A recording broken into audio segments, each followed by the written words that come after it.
Sometimes you don't have to reinvent the wheel. The tried and true is what we do when we fall through and making new. Besides, there's not a single thing I have in my life that I could just be bothered to remake on a whim. Everybody else has already had every good idea. But the thing about Konami is that they've had a lot of bad ideas as well. Bad ideas I never had. So at least I can take pride in something. One of these mistakes on the part of Konami, though, was banning Circular when they did. The TCG limit in June 2023 was understandable. It also came with a major kneecap to Kashtira, at least it seemed on the surface. I remember thinking the Diablosis ban was going to do a lot more at the time, even though it did need to go.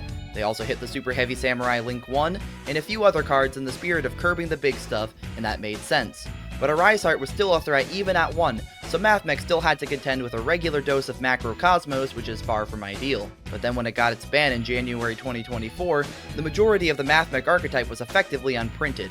As they have no way to function as a deck without Circular, it's a strategy out of time, and the changes in the context of its archetype are really bad when it comes to banning the one card that makes it all work. I know that there were big hits that changed the game, so they wanted to make it so Mathmech didn't automatically become the best thing. We got Harp Horror back, Isolde, and the Millers were also kicked out.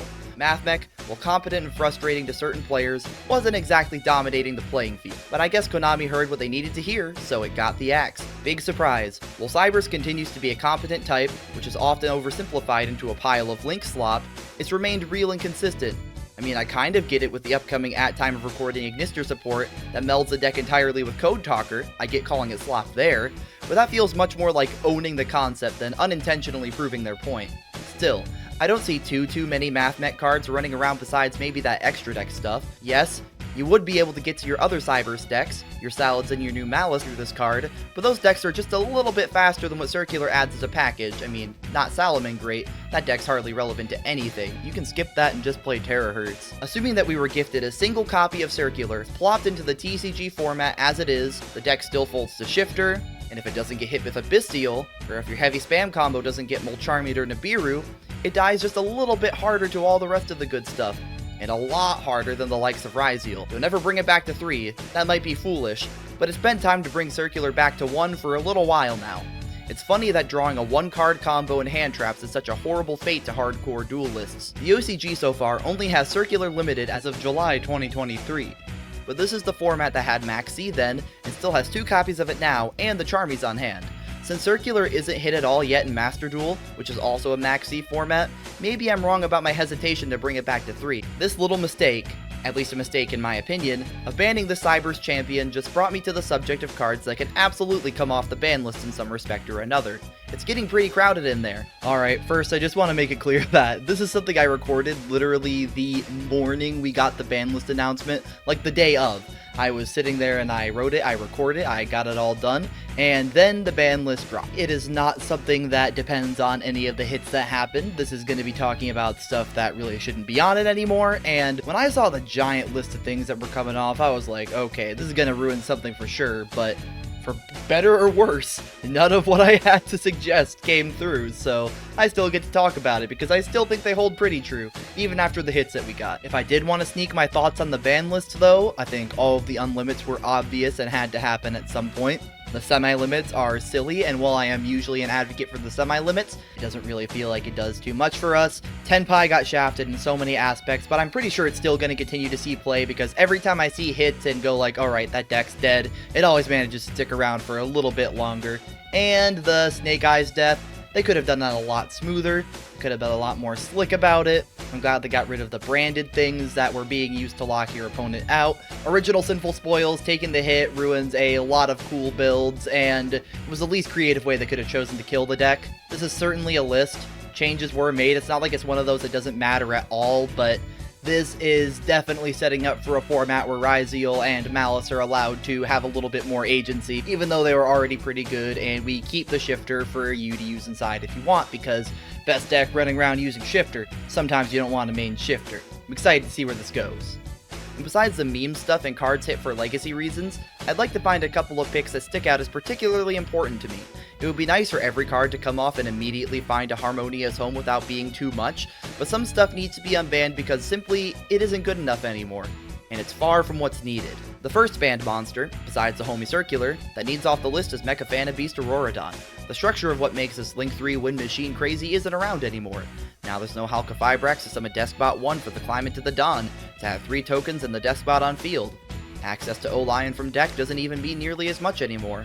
Although it would be a technically functional card, which is rare for Mecha Phantom Beast, it doesn't need to stay on this list anymore. Speaking of that context, the best use for this card out of the box if 1 or 3 copies come out, because you only ever need 1, is likely within Super Heavy Samurai.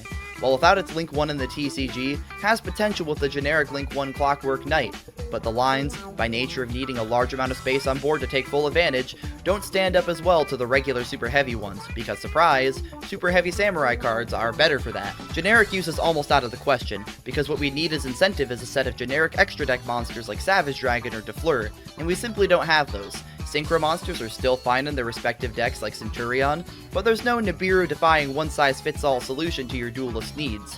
There are applications though, even though the age of Sai, the deck we called Based, is over, where this card did things. It was very clearly hit for the sins of Hulk, and I'm sure as long as we keep this card banned, we can take another ride with the Dawn. Maybe I don't want it back though if the next format where it's playable has similar main deck ratios to when the high value Hulk combos were going off. The bricks of the Based format were a bane I'm surprised any of us were able to get through playing. The next TCG monster that can go to 3, that also happens to operate in the token printing, is Phantom Skyblaster. This level 4 Dark Fiend is only limited in the TCG as of April 2019, the only place where it ever has been. Its relevant effect to generate tokens on normal summon up to the number of monsters you control made it typically used as a starter, getting 1 when you normal summon this, 2 bodies, because in a list where Salamangreat ended up getting Lady Debug limited and Striker's Kagari ate its limit as well, you weren't exactly going to be getting these multiple tokens frequently, it was going to be used as a starter, especially for a normal summon. And it's not like it's a banned card that leaves you questioning if it could ever come back.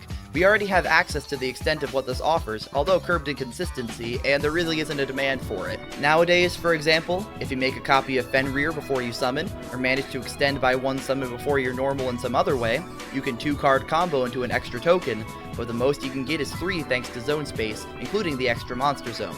Not only does the strategy play heavily into every hand trap possible, but making use of those tokens would be so much extra deck commitment in a format where each card in the extra is so precious that Kashira Unicorn is still a threat.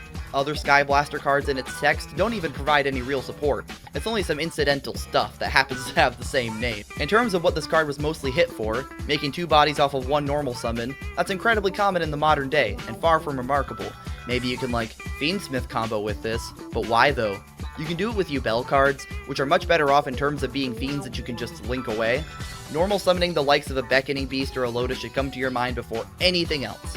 This card is from way back in 2008, it's not iconic enough to earn a legacy limit though, and having 3 cards is not going to offer anything. It barely gives you the extension you want. But it's an easy pick to save space on our governing gaming grid called the ban list, Predaplant Verte Anaconda, the Dark Link 2 plant with only 500 attack.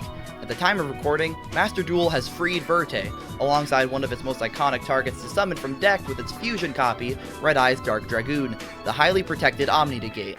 Dragoon isn't banned in the TCG and is definitely eclipsed in effectiveness, especially as it's a 3-brick payoff to your Verte Anaconda.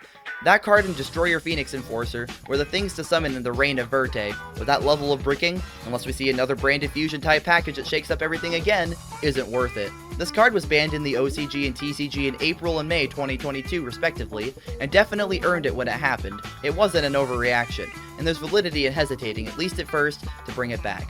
This card now belongs squarely to decks with fusion aspects that don't lock you out of Verte, fusion decks that can afford the high roll risk and the material to make it.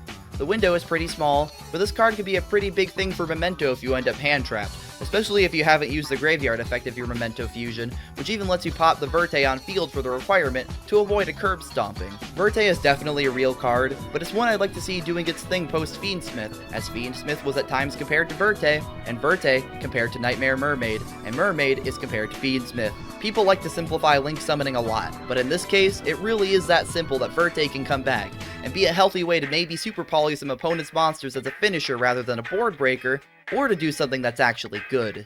These are my picks for what we can see moving off the ban list, apart from things involving the current meta, since changes are brewing and I'm not in place to judge what we're going with yet. Of course, I'm absolutely the most passionate about Circular, don't ask anybody else who says so, and I will continue to hope to have it back, so I can enjoy the rush of doing a worse Cybers 1-card combo, but with these pseudo-Cybertronians. It's still not enough to get me onto Master Duel though.